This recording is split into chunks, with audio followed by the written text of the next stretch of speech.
So good evening, everyone. Welcome to the Property Right for Development presentation of the last edition of the International Property Right Index, organized by the Washington Foreign Law Society in partnership with Property Right Alliance and the Brazilian Association of Intellectual Property Rights.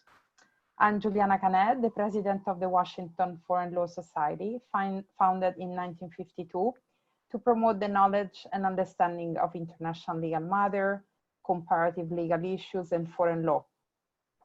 This evening, we have a really and truly international multidisciplinary panel. We have Lorenzo Montanari, Executive Director, Property Right Alliance. He will introduce the index and give us the content of its creation and use. We will hear then from Professor Sari Levi-Carciente, member of the National Academy of Economic Science, Venezuela, and author of the International Property Right Index. Rodrigo de Uro Preto Santos, Executive Board Member of the Brazilian Intellectual Property Association, will give us some insight on how the index have been used. Given the number of participants, you will be muted during the webinar, but able to communicate with us via Q&A section. Start feeding the section with your question for Sari, Rodrigo, or Lorenzo, and we'll get to your question toward the end of presentation. The session will be recorded, and hopefully you will find it soon on our website. Welcome, Lorenzo, the floor is yours. Thank you, Juliana, and welcome everyone that take time at 5:30 p.m. afternoon to join and to listen to this presentation. I really appreciate the opportunity that Washington Foreign Law Society gave us to present our flagship publication. So, Sari, thank you for helping me with the presentation since we have a technical issues. So the first slide, I want just to give you an overview about Property Right Alliance and the idea behind the index. Sari, are you ready with the, okay. Otherwise, I don't need, I can just move forward.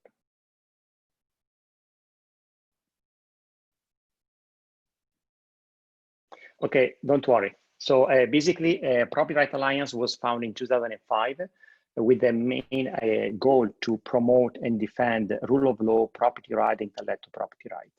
We found this advocacy and research organization thanks to the partnership and the friendship relationship with Hernando de Soto, the Peruvian economist that an author of the famous book, Mr. of Capital. Basically, what we do, despite publishing the International Property Right Index, we also recently started a new index on trade, but this is not the right panel to talk about trade.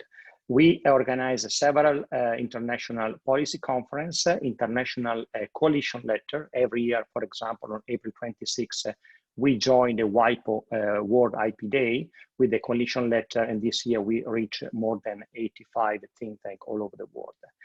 We and also when it's possible, we try to facilitate the building of a think tank that focus on property right and IP. You can move forward with the slide if you want. Sorry. Go directly to the third one. Yes, we always like to mention that property rights are a human right. So as a state, Article 17 and 27 of the Universal Declaration of Human Rights. This is, let's say, the rationale behind the index. And what every time we try to educate different audience, the importance of property right play in economic development. There are three main key questions behind the index. What the world would be like without property right? How would the country build the strength, their property right protection, improve their free market economy without a transparent legal and political environment? And the third question is how would a company, a startup, defend their own trademark or copyright without a consolidated intellectual property right system? At the end of the every year, so we also have the pleasure to host the introduction by Hernando de Soto, why this index is important. And this the main goal, in fact, of this index to provide it as a policy tool to a policymaker, economists, lawyers, any type of think tank leader that want to work to improve the protection of property right, rule of law, and IP. The first edition was published in 2007. We developed the Hernando de Soto Fellowship, and since 2015, we have been working with Professor Sara Levi-Calcinte in publishing and collecting data and publishing this index. I'm not going through the details of the index because this is the role of Professor Sara Levi-Calcinte, but the index basically is divided in 3 micro areas: legal, political environment, physical property right, intellectual property right. Around this index, we were able in the last 10 years to build up a huge network of think tanks, more than 118 think tanks from Afghanistan to Venezuela. We have a lot of think tanks in Africa. I know there is one participant from Ghana. Imani is one of the main free market think tanks in Ghana, and so on, Europe, Asia. At the end of the index, we always publish and host case studies. They are more focused on some specific issues tied to a specific country. In the past, we also published 2 case studies by Hernando de Soto on property right and property right in the Arab Spring, for example. This year, we were able to collect data for 129 countries. If you can move on with the slide, Sari, I would appreciate it. We can, the next one, go on. The next one is just a slide regarding the network. You can see, and this is very important for us, is a great value because we receive every year a lot of feedback from the local think tank and try to improve the quality of the index. Please go ahead with the slide. And this is the last slide. Our focus on mainly on a case study. Everything can be downloaded from the website internationalpropertyrightindex.org. Next slide, please. This is just, okay, the slide is basically is not working pretty well, but this is a summary of an international organization or magazine or newspaper. They use the index, and we are very proud. When I say they use the index, means that the researcher, they are tied to this organization like World Bank, IMF, or National Geographic, or Financial Times. They ask our data to recreate specific case study that are useful for them. So, and also in the last 5 years, we've been sharing the data with more than 200 universities, mainly with the PhD candidate and professor. And the last slide is just basically our contact details and the website for the index. So you can download the index and the case study from the website, and also send me an email. I'm happy to share the data for this edition, but also until 2007. The next edition is almost ready, and I want to thank again Professor Levi-Calcinte for the outstanding work. And we are planning to do a global launch end of October, early November. Usually every year we change the location for the launch. Last year was in Philippines, in Southeast Asia. And this year we are gonna still working on which could be the right region, but I'm sure we end up doing another webinar. So with this, I conclude my presentation, and I leave the floor to Giuliana. Thank you so much, Lorenzo. This is very good to have the context and a little bit how the index has been created, the idea behind that. But now we want to hear from Sari, the nitty-gritty. Please, welcome. Well, first of all, good afternoon to everybody. And I want to thank the organizers, because this is a great opportunity for us to share the result of the International Property Right Index 2019 edition. Let me, just a minute, I'm trying to find something. I'm sorry. While I'm trying to show you my presentation and making some arrangements around here, let me insist on the relevance of property rights, because property rights are essential for the freedom of every human being, making it a goal in itself as part of human rights. Simultaneously, property rights act as a catalyst for economic growth and social development and serve as a defense against authoritarian temptation. This way, the importance of property rights goes beyond the ownership of things. It's closely related to the values and principles of appropriation of individual freedom, to promote prosperity and to create that virtuous circle we need for human life and society. Furthermore, in our complex and so-called knowledge-based society, the talent society, property rights are one of those main bricks to harness innovation and to drive prosperity. Therefore, in this 21st century, they are one of the main institutions that must be encouraged and fortified. And one of the most important things to achieve a goal is to evaluate its evolution in time and space. And for that, measuring is a key tool. The International Property Right Index was developed to serve as a barometer for the status of property rights across the world. It's comprised of 10 items grouped in 3 components: the legal and political environment, physical property right, and the intellectual property rights. The legal and political environment component provides insight into the impact of political stability, judicial independence, the rule of law, and the control of corruption in a given country. It has a significant effect on the development and protection of physical and intellectual property rights, which are the other 2 components of the index, reflecting the 2 forms of properties. For physical property rights, we include the perception of respect of this kind of property, how fast and easy is the registering process, and the ease to access to loan as a way to become an owner. For the intellectual property right, we also include the perception of the respect of this type of property, and also the respect for patents and copyrights. The 3 components of the index keep the same weight, and it goes from 0 to 10. This year, the index includes 129 countries, accounting for 94% of world population and 98% of world GDP. We must say that the selection of country is determined only by the availability of sufficient data. On average, as you can see, this year, IPRI score is 5.726. Here you are. The legal and political component is the weakest one, followed by the IPR or intellectual property rights, and the strongest one is the physical property right component.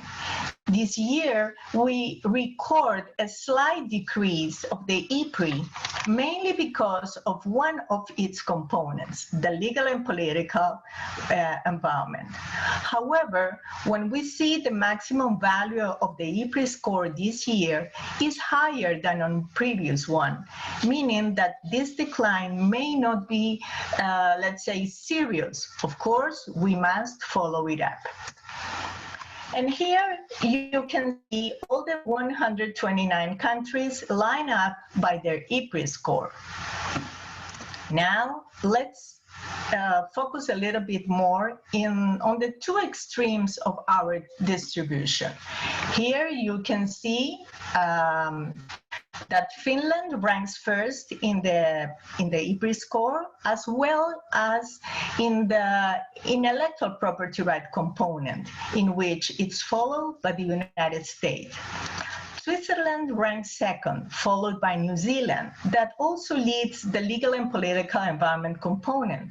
And in the 4th place, we find Singapore, that also leads the physical property right component.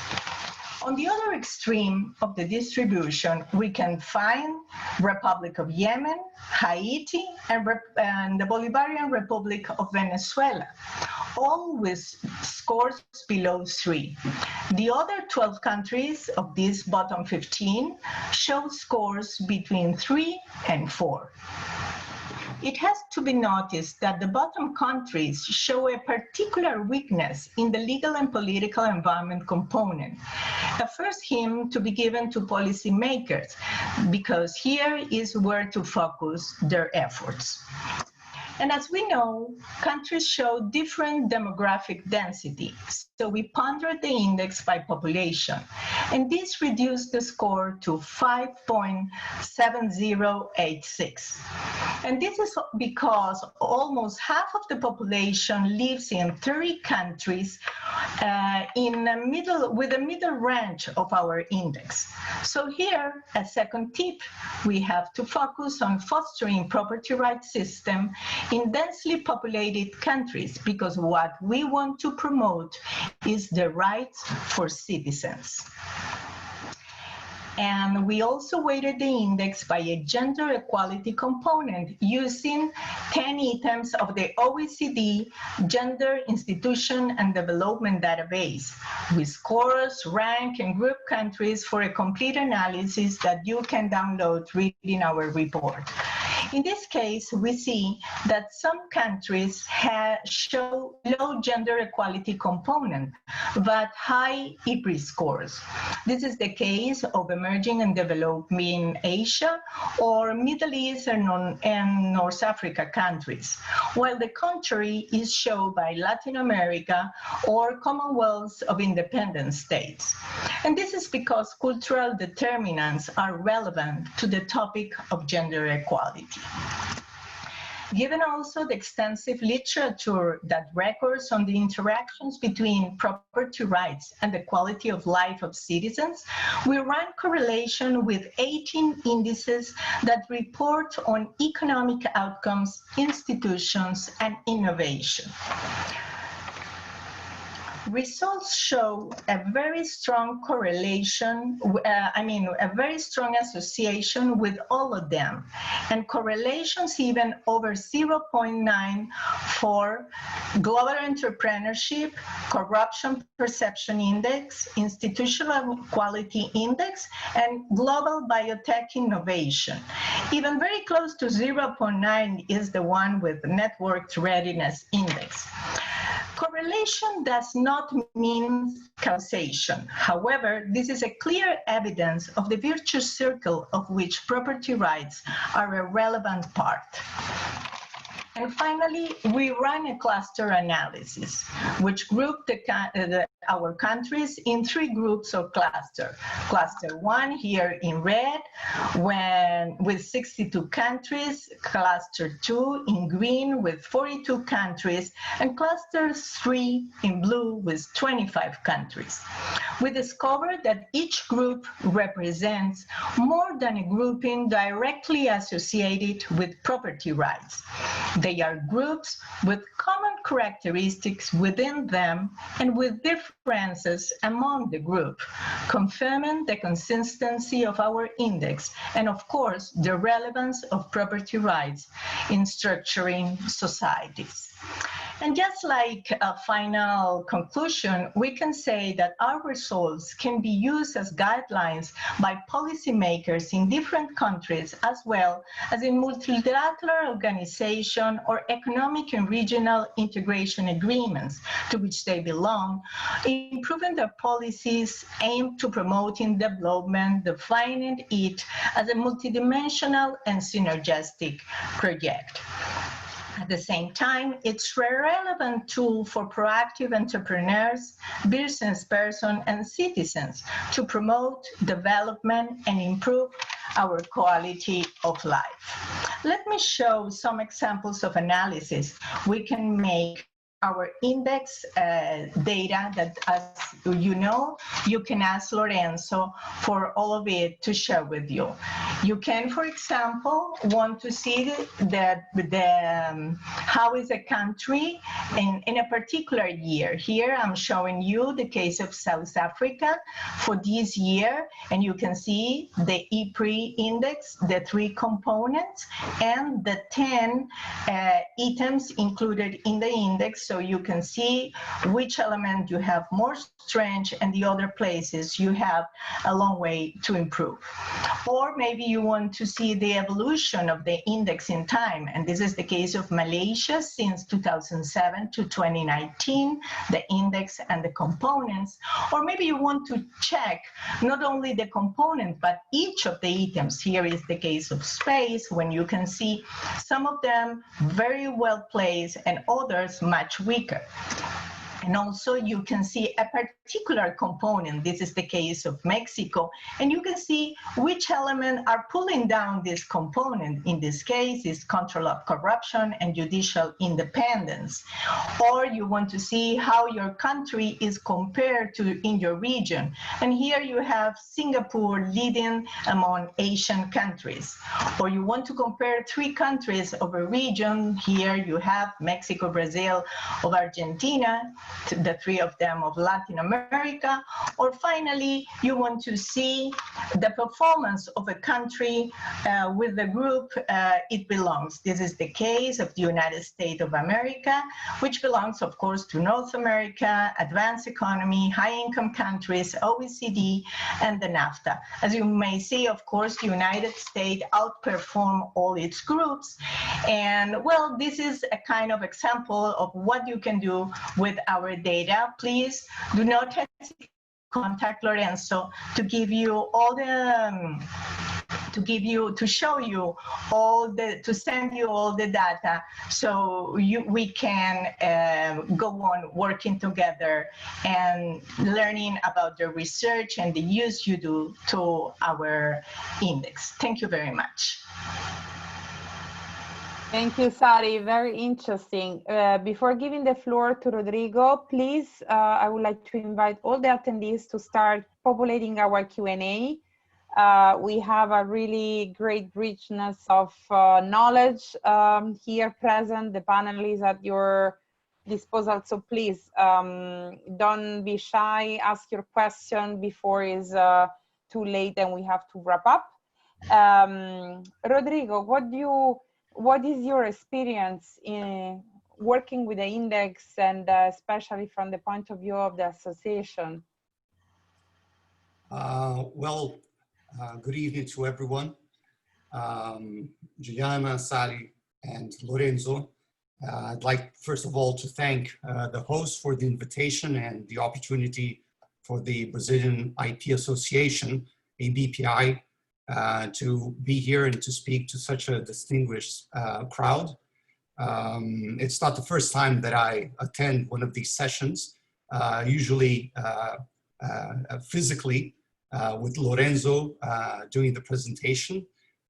And in those occasions, it impressed me very much the work that was done and the amount of analysis to come up with these with final numbers. These evaluations are obviously very important. There's no doubt about it. And the opportunity to compare countries that have different history and different economic situations in a single chart is very valuable. My experience with the index is that I've consulted the index several times to see the amount of and the level of protection, especially in IP, in other parts of the world, because that's my area of expertise. I'm a director, general counsel of the Brazilian IP Association, and also an attorney practicing IP law, both protection and enforcement in Rio de Janeiro and Sao Paulo. So I find it's very useful to consult the index. But also I've seen Lorenzo working the index in Brazil, speaking to government officials, to lawmakers, to stakeholders about the index and getting a lot of attention out of those meetings.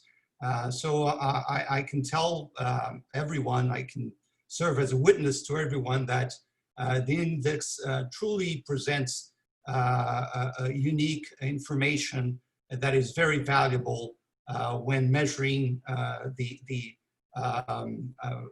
actual protection and how people perceive property rights in each of the countries that have been examined. If you will allow me, I organized some ideas to share with you. The Brazilian IP Association, IPRI, and very briefly, is an IP association founded in 1963. It has about 800 members through its scientific committees, the annual International Congress, publications, resolution, and amicus curiae briefs. It has been in the center of the debate of IP protection in Brazil for many and many decades, as you can see. And it has helped to implement equitable protection to intellectual property rights in Brazil. Brazil has certainly a history with intellectual property. Just as an example, and before this, IP laws already existed, but an example that always comes up in international conferences is that Brazil was one of the original signatory countries of the Paris Convention for the protection of industrial property and signed that document together with another 10 countries in 1883. And so it has a tradition in IP, but it has not always implemented very well such protection.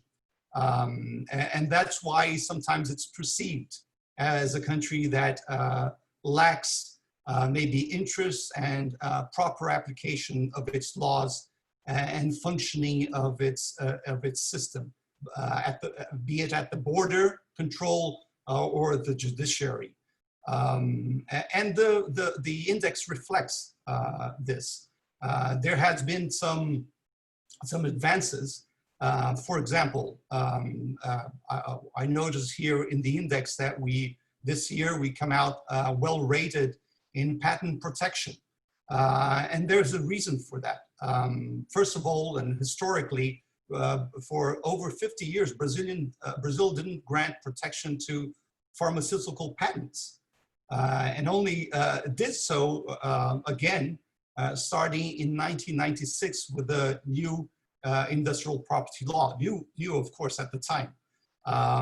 But then right after that, 5 years later, implemented an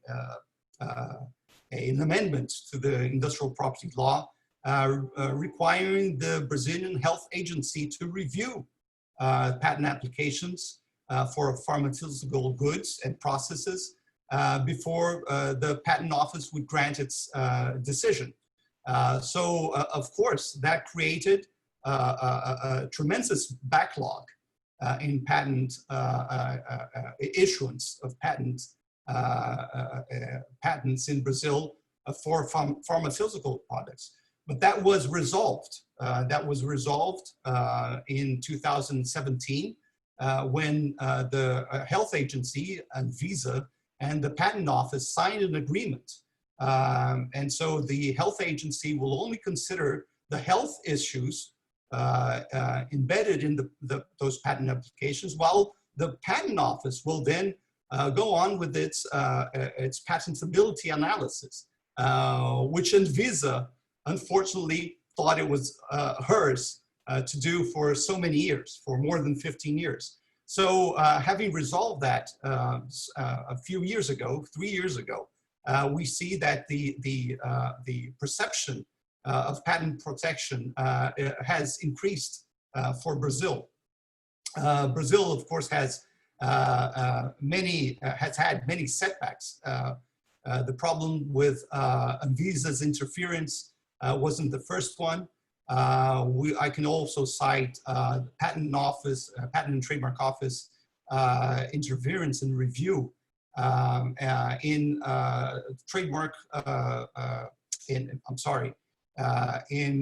technology transfer agreements.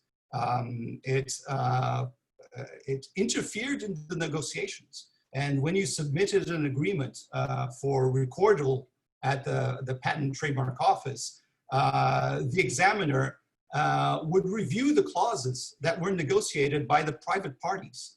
And in certain moments, reject for mere convenience of the country the registrability or the recordal of agreements, because one of the main reasons is that there was a concern with the flow of royalties out of the country.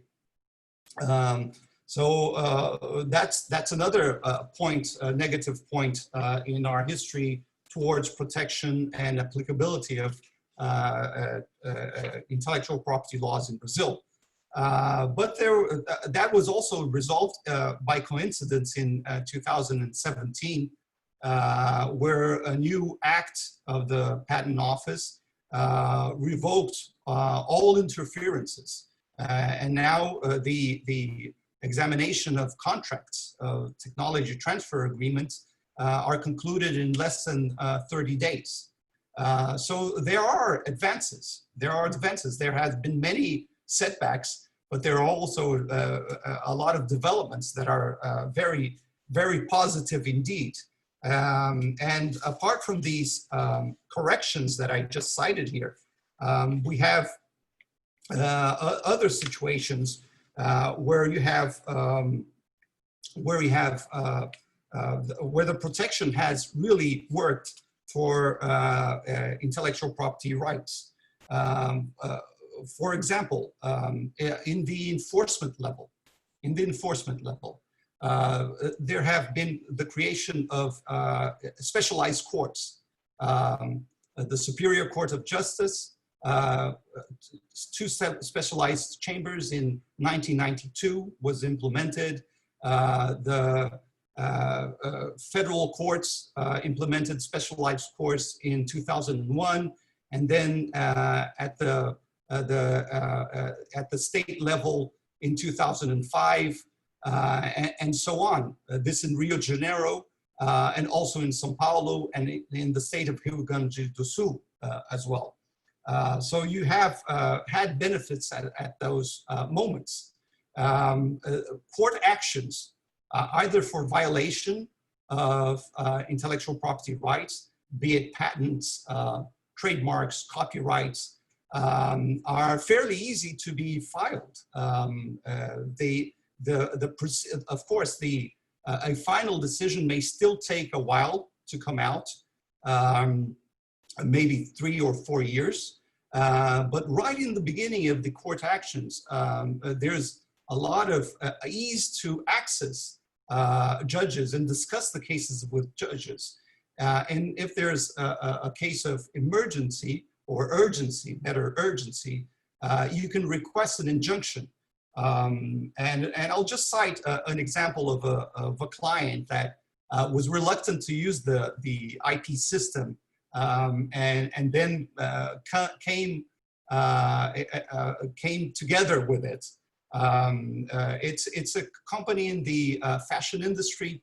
In 2010, when we first started working with them in my firm, they had little over 15 trademark registrations in Brazil, no trademark registrations abroad, no copyright registrations at all, and no infringement actions, no enforcement measures against infringers in Brazil. This was in 2010. All right, we're in 2020, and now the company has more than 350 trademark registrations in Brazil, 150 registrations around the world. trademark registrations, over 200 copyright registrations for their patterns, which are exclusive designs made by their in-house designers and other contractors, and more than 25 lawsuits filed against infringers of these copyrighted patents and for acts of unfair competition. In these 25 cases that were filed in the last 2 years, we obtained 25 injunctions in a period of around 7 to 15 days from the filing of the lawsuit. Many times, even before the defendant was served of process. So you see, there's a great ease to access courts to obtain a decision that will implement temporarily the final result of the lawsuit. Because when you get one injunction like that, ordering the defendant to immediately stop all use of the copyrighted work of unfair competition measures, then you get the end result in the beginning. And even if you have to wait 1, 2, or 3 years for a final decision, or enter into an agreement with the defendant, you have practically won the case. Of course, you have to have good rights. Those are essentials. But the thing is that there has been a lot of improvement in the not only on the protection side, in the registration, but also in the enforcement side. Another example, last year, 2019, at the end of the year, this was December, we had the greatest apprehension, seizure of counterfeit cigarettes coming from Paraguay in the state of Paraná, which is the state where a lot of these products are commercialized through or passed through. So even in the border measures, you have a lot of effort going on in applying the laws and enforcing the rights of trademark owners when cigarettes are illegally coming in, counterfeit cigarettes are illegally coming into the country. So the information, as I said, in the index is very, very useful. And I've consulted the index in previous years, and I'll continue to consult. We'll continue to use it at the Brazilian IP Association as a benchmark for work. As a private lawyer, I also look at it for the work that I do for clients, and to understand when a foreign client is coming from and what they have in their countries and what they should be expecting from us. And I think that there's a lot of value in it, and we can put it to good use. That's about it. Yes. I wanted to give you a general idea of what's going on in Brazil and recent developments in IP protection and enforcement. So thank you. These are very nice examples on how to use the index as a background, as a way to policy dialogue tool. We have a couple of questions going back to the policy, and they are the first kind of set of questions focus on how we can actually, a country can better, how property right can be better and be encouraged, and who is working on it, and as a secondary set, what lesson we can draw from the private actor participation in securing some of these rights, in particular title to land or other things, especially in situation or country where the environment, legal, political, and social is not stable. This is the first kind of question, a little bit policy oriented. The second set of questions is, how does this index correlate with the World Justice Institute Rule of Law Index? And if the IMF or other institution as the World Bank requires certain standard, or I guess certain rules or certain ranking of the index or of the rule of law in entering agreement to support to invest in those countries. So feel free to answer maybe Sari, you wanna, or Lorenzo, you wanna start? Well, okay. Yes, that question of what lessons we have to learn from securing title to land in chaotic environments, it's very interesting. I remember, for example, knowing in South Africa, the initiative called Kayalam, which means my home. It was promoted by the Free Market Foundation to help the people to get the title deed of their home. Before having this title is as if they had no property. So this is a case, this is an example and of how to help people, to support them, to respect and to get the real property rights. Also, for example, in Venezuela, the Observatory of Property of Se Dice Libertad had organized a very complete information of those expropriated or confiscated assets, being then no matter what, if they were hacienda, ranch, manufacturing companies, houses, lands in city. Only when you have a very good and organized record of information, you can support in the present or in the future the people. So this is a second idea. And of course, I always will say that organizing the civil society to denounce, to avoid, or even to reverse invasions or confiscation. So raising the voice in media, in social media, and so on.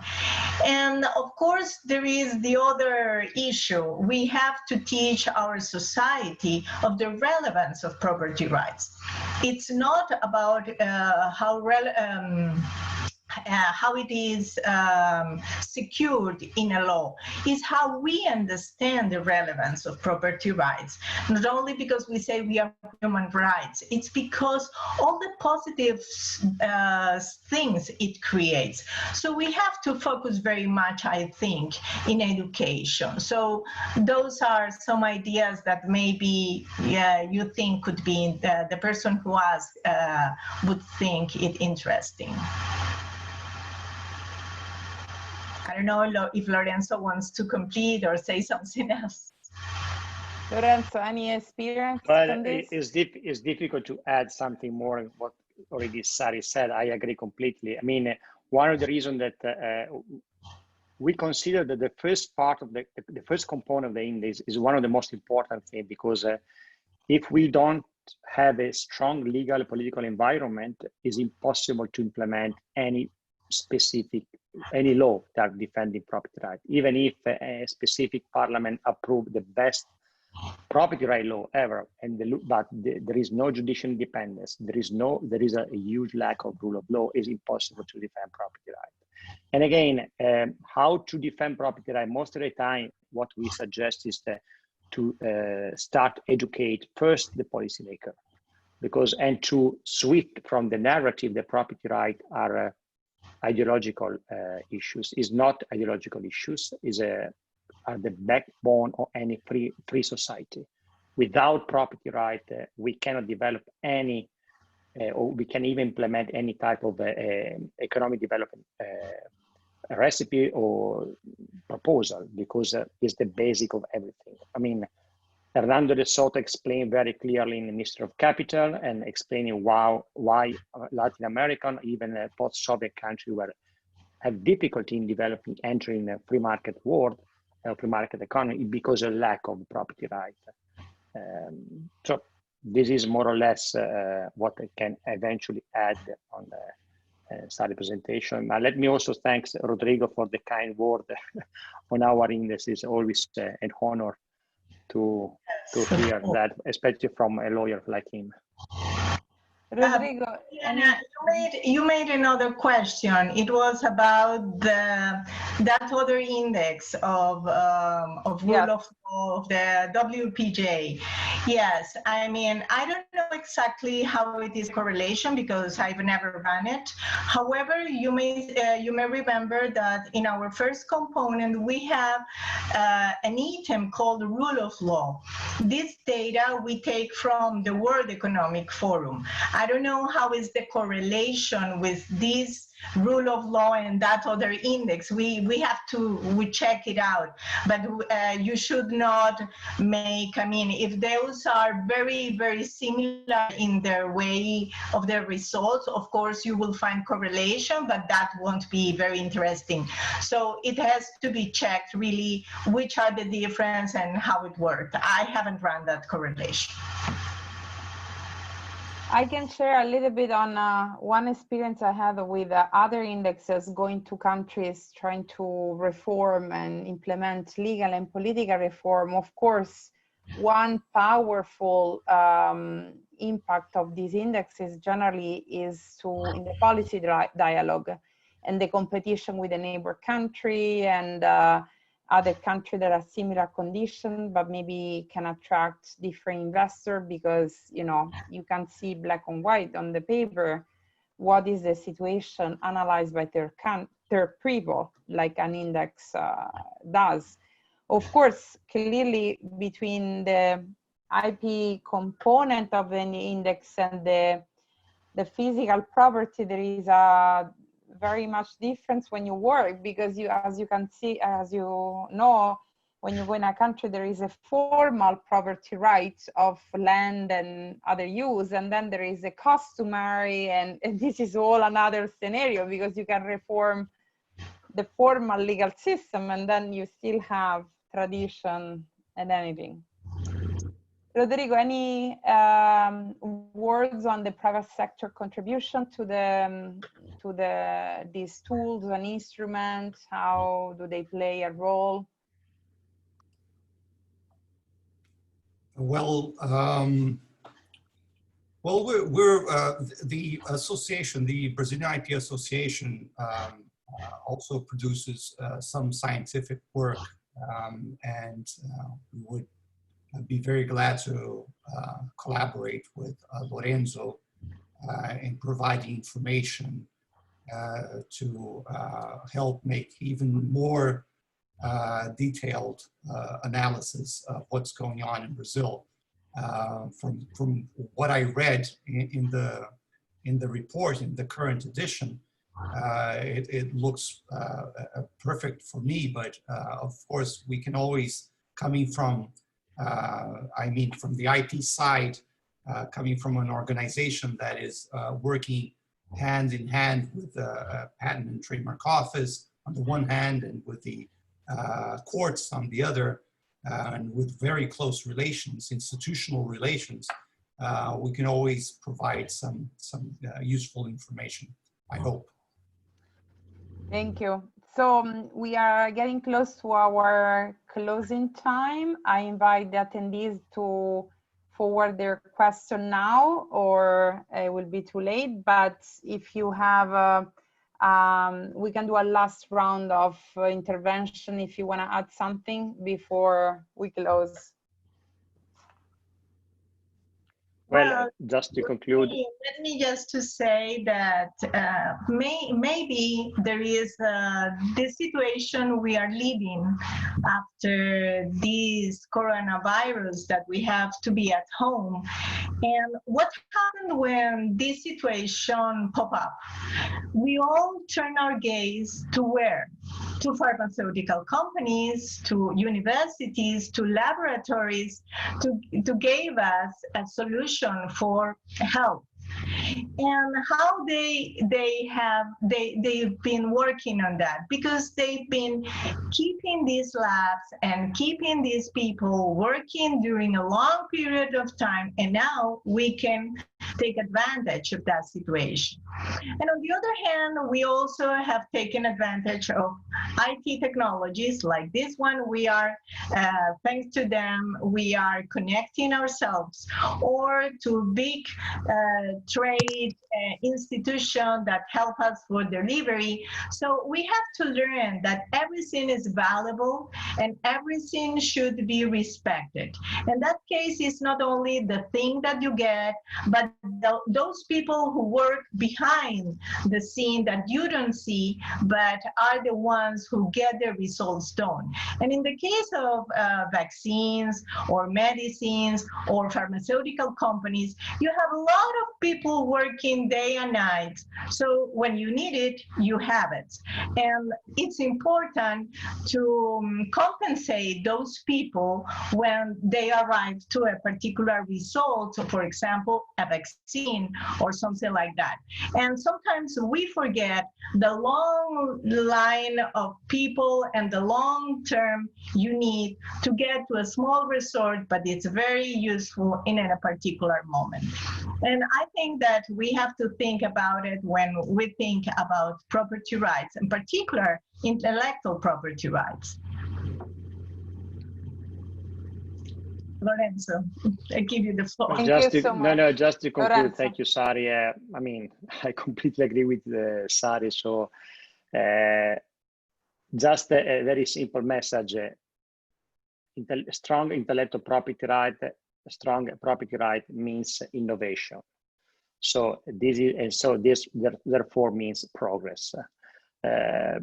I'm not adding anything else because I'm going to repeat what Sari just said. I just take the time to promote also that, and let's say that follow us in the Twitters, follow us, our activity. We didn't mention, but we're also working on other two indexes, the patent index and the trademark index, thanks to the partnership we developed with Professor Park from the American University. So our patent lawyer is working on that, and we will be able to deliver the two new index under the supervision of Professor Sari Levi-Carcinte around October. So happy to inform you and to keep us eventually in our distribution list to share our new product. Thank you so much again. Rodrigo, last word. Just a very quick comment. I think Sari is referring to compulsory licenses.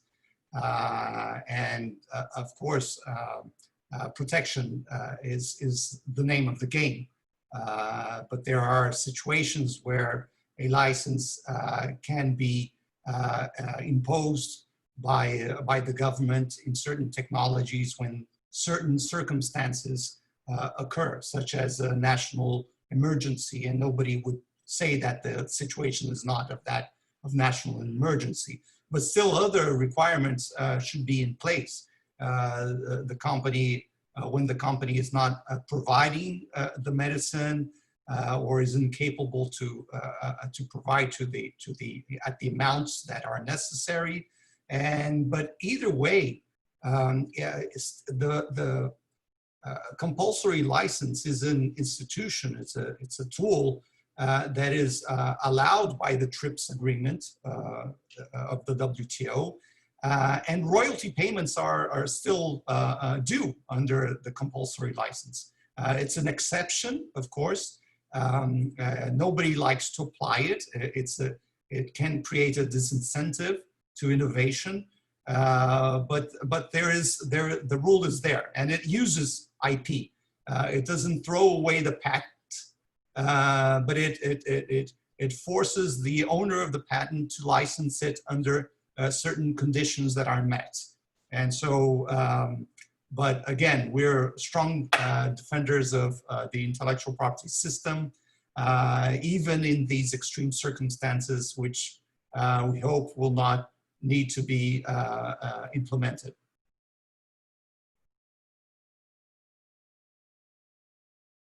Good. Thank you all. Thank you for all our participants. This was a very dynamic panel. Stay tuned. It's always good to know new tools, new tool for development, new ideas for cross-pollinating our daily work and job and career. So welcome all, and bye. See you next time. Bye. Thank you, Juliana. Thank you, Thank everyone. you all. Bye-bye. Bye-bye.